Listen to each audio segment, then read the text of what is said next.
Okay. Hopefully you can all hear me. So, hello everybody, my name is Wasim, and until recently was an independent researcher at a British laboratory called Parallel Industries. I've recently taken on a new position, which I'll get into in a moment. And the talk we're going to talk about today is the need for taxonomies, for mechanisms to characterize and classify assets in this space.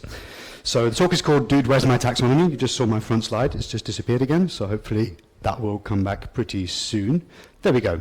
So let's jump right in. So, yeah, I won't give you a very brief, very detailed introduction to myself. I've been working in research for about 20 years, first as a physical scientist, chemistry, physics, astronomy, and so on. Later on in experimental music, arts, avant-garde, non-profits. Fell down a cryptocurrency rabbit hole 6 or 7 years ago, and I've been developing a series of empirical and subjective conceptual lenses with which to understand, classify, characterize cryptographic assets and networks. So I will preface what I'm about to say by making it really clear that what you're about to see is a partially objective and partially subjective classification framework. So to some extent you're seeing projections of my biases, but what I've built here is a generalized, customizable framework that anyone can use to compare and contrast the properties of assets and output something that's quite visually comprehensible to somebody that isn't technical. For example, a politician, a regulator, or a token issuer, something like that. So trying to squash lots of information into something that's quite visually appealing. Okay. And so I've recently taken on a position at the Massachusetts Institute of Technology at the MIT Media Lab. There's a unit there called the Digital Currency Initiative, which started off as a mechanism by which to fund core protocol development on Bitcoin and other cryptocurrencies. We are starting a new scholarly journal and conference series. And so what we're trying to do is break down these traditional siloed, these gaps between the disciplines, create a post-disciplinary arena for rigorous and intellectually honest cryptocurrency research. So there's a link on the slide here, motcryptocurrencyresearch.substack.com. We've released 3 newsletters so far, and you'll be hearing very soon about a series of events we'll be organizing in Boston. First one is in October, and the call for papers for the journal will be coming out very soon. So these are my own opinions. I'm not a lawyer, I'm not a regulator. I can't tell you if your thing is within the law somewhere or it isn't. So with that in mind, let's move on. This project is called TokenSpace, and it was motivated by this lack of clarity, this lack of understanding where we are in this industry. We see a lot of very unnuanced debates about, I think Bitcoin is money, I think Ethereum is a security, I think STOs are this, I think ICOs are that. For me, these are very binary conversations that lack nuance, because what we see here are assets and networks that have properties of many different classical analogs. We're seeing protocols, we're seeing assets, we're seeing commodity-like characteristics, we see money-like characteristics. Some things look like unregistered securities. So how do we tease this apart, and how do we move this conversation on? That's what we're trying to do here.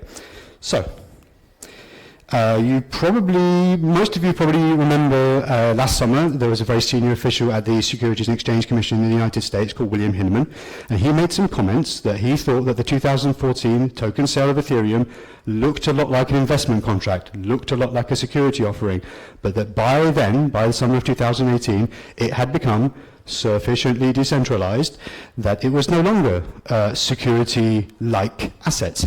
Now that's all well and good, but without defining what those terms mean in that context, without giving some kind of line in the sand or some kind of objective parameterization, it's very hard to then compare that judgment with any other one.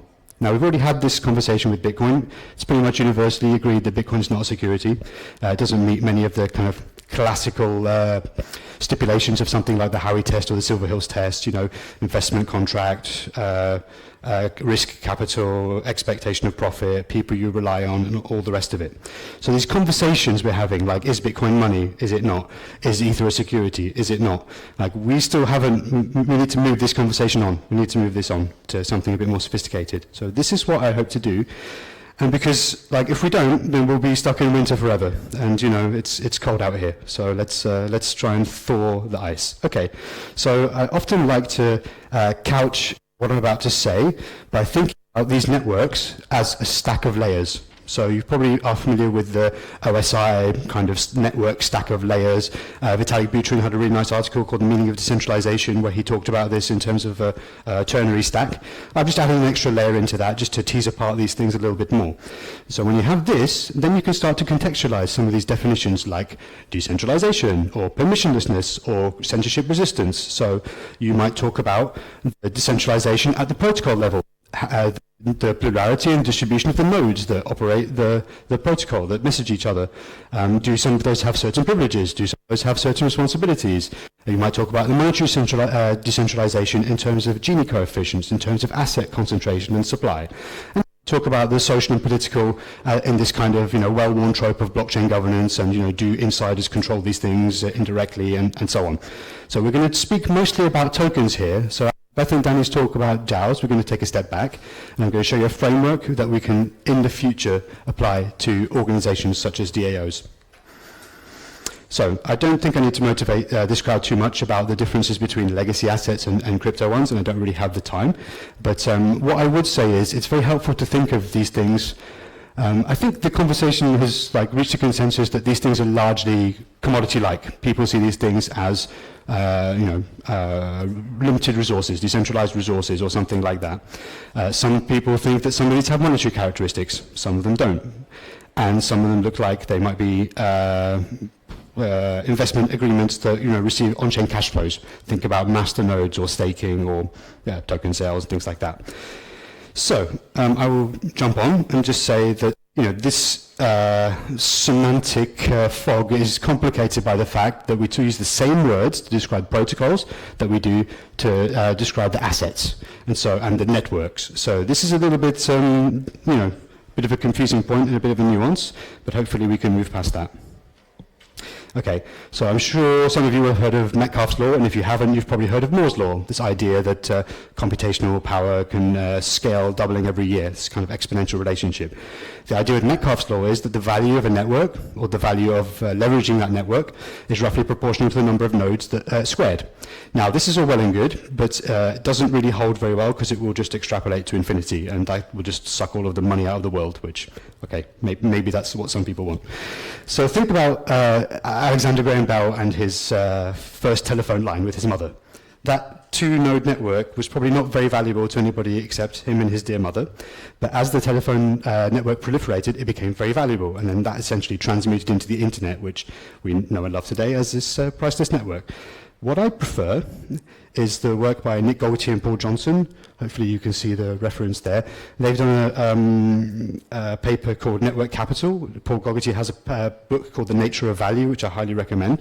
And they're using this network capital valuation theory, which I believe is the most advanced approach to this to date. So the idea being, in a nutshell, that the price of something in the moment that the transaction occurs is a function of the redemption utility. So with something like a cryptocurrency, that would be to sell it or to trade it. If your monetary asset is a fish, you could eat it, and so on.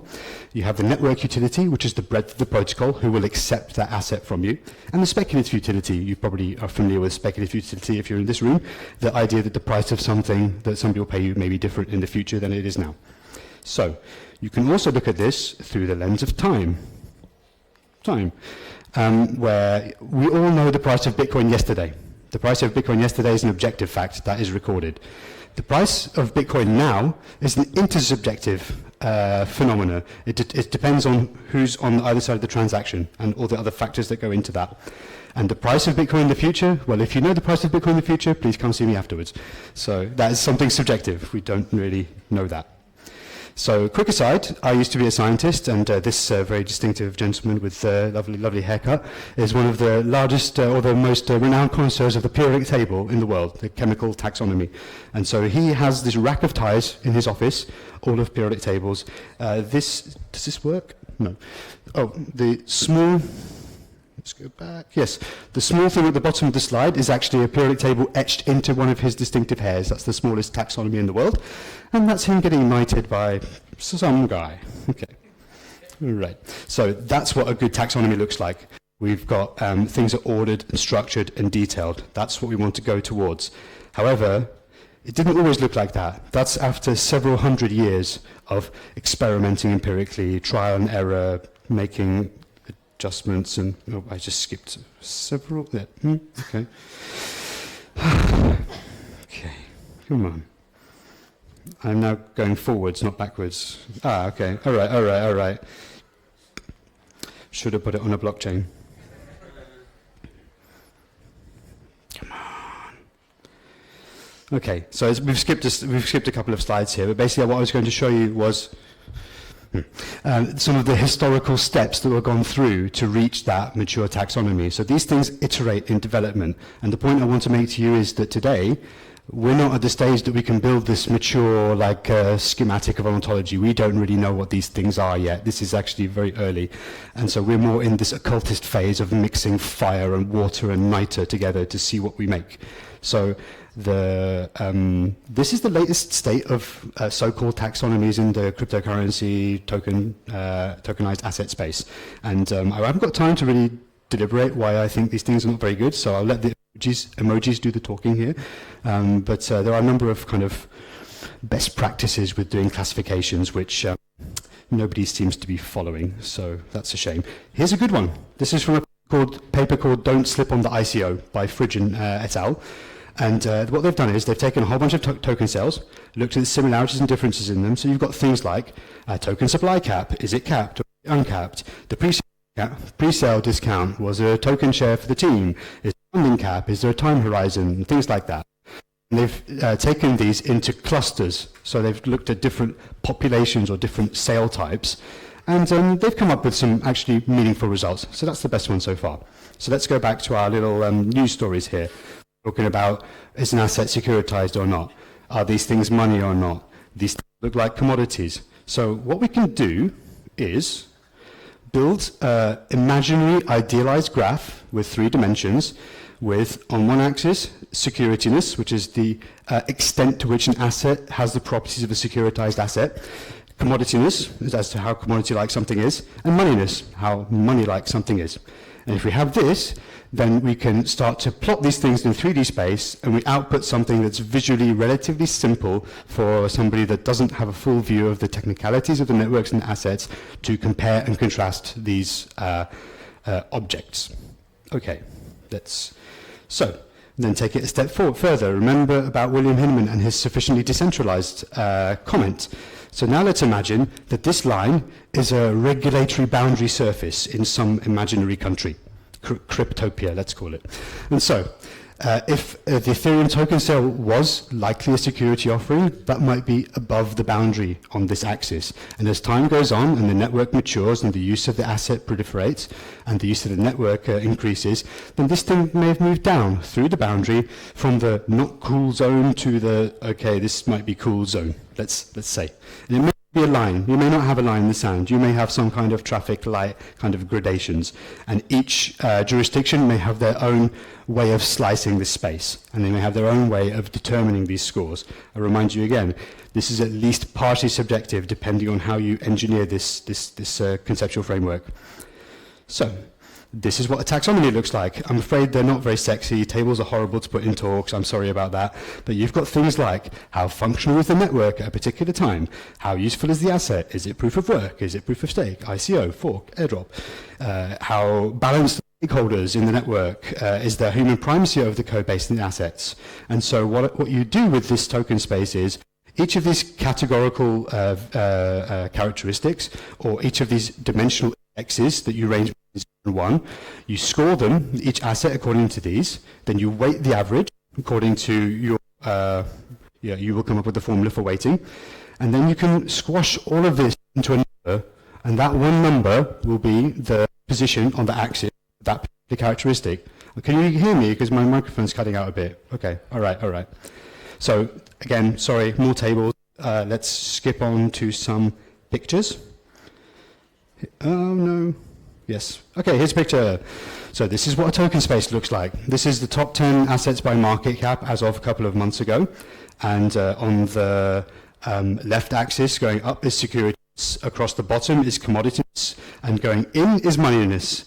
So notice that the axes aren't 0 to 1. because something like Bitcoin, I don't consider it to have a moneyness of 1, not yet anyway. Like, I still think that USD, euros, Swiss francs, and so on, probably a bit more useful than Bitcoin on the street right now.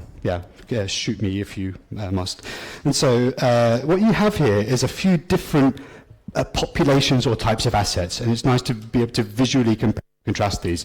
So, I mean, again, it's a subjective method, so what you might be seeing is a projection of my biases to some extent, but Bitcoin does seem to be out on its own. Ethereum does seem to be out on its own, but with a higher securityness as a result of a token cell, a centralized foundation that controls a large amount of the supply, and other, insiders that tip the balance, and, the human primacy over assets, as with the DAO exploit, and so on.